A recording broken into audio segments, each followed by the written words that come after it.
एक जुलाहा सूत काटने के लिए रुई लेकर आ रहा था।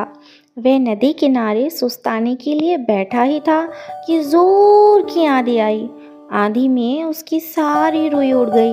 जुलाहा घबराया, अगर बिना रुई के मैं घर पहुंचा तो मेरी पत्नी तो बहुत नाराज होगी। घबराहट में उसे कुछ न सूझा। उसने सोचा, यही बोल दूंगा, फुर फुर। और वह फुर फुर बोलता जा रहा था। आगे एक चिड़ीमार पकड़ रहा था पक्षी। जुलाहे की फुरफुर सुनकर सारे पक्षी उड़ गए। चिड़ीमार को बहुत गुस्सा आया। वह जुलाहे पर बहुत चिल्लाया, तुमने मुझे बर्बाद कर दिया, आगे से तुम ऐसा कहना पकड़ो पकड़ो। जुलाहा जोर जोर से पकड़ो पकड़ो रटता गया।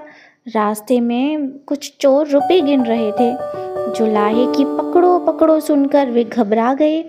फिर उन्होंने देखा कि अकेला जुलाहा ही चला आ रहा था। चोरों ने उसे पकड़ा और घूरते हुए कहा, यह क्या बक रहे हो? हमें मरवाने का इरादा है क्या?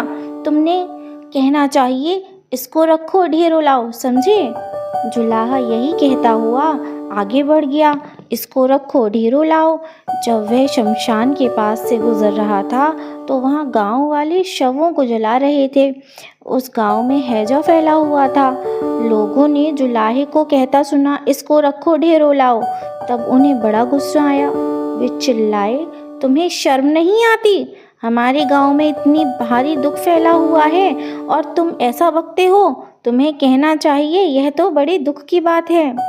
जुलाहा शर्म से पानी पानी हो गया। वह यही रटता हुआ आगे बढ़ने लगा, यह तो बड़े दुख की बात है। कुछ देर बाद एक बारात के पास पहुंचा। बारातियों ने उसे यह कहते हुए सुना, यह तो बड़े दुख की बात है, यह तो बड़े दुख की बात है। इतना सुनकर वे जुलाहे को पीटने के लिए तैयार हो गए। बड़ी मुश्किल से उसने सफाई दी तो उन्होंने कहा, सीधे से आगे बढ़ो और हाँ, अब तुम यह रटते जाना, भाग्य में हो तो ऐसा सुख मिले।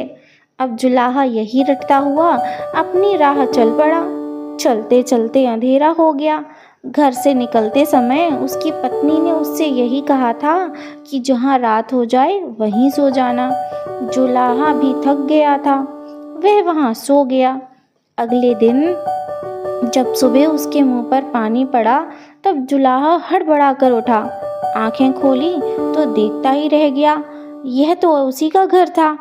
अब अभी अभी उसकी पत्नी ने ही उस पर पानी फेंका था।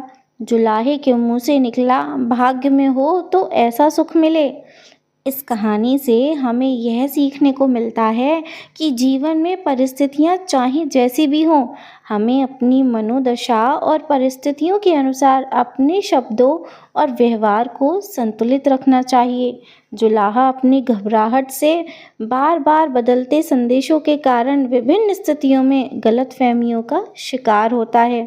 अंत में उसे उसी शब्दों से सही मतलब समझ में आता है जो उसने पूरी यात्रा में बार बार बोले थे। यह कहानी दिखाती है कि जीवन की अनिश्चितताओं और बदलावों को समझना और उनकी वास्तविकता को स्वीकार करना कितना महत्वपूर्ण है। दोस्तों, कहानी पसंद आई हो तो एक लाइक और अपने दोस्तों के साथ शेयर करना मत भूलिएगा।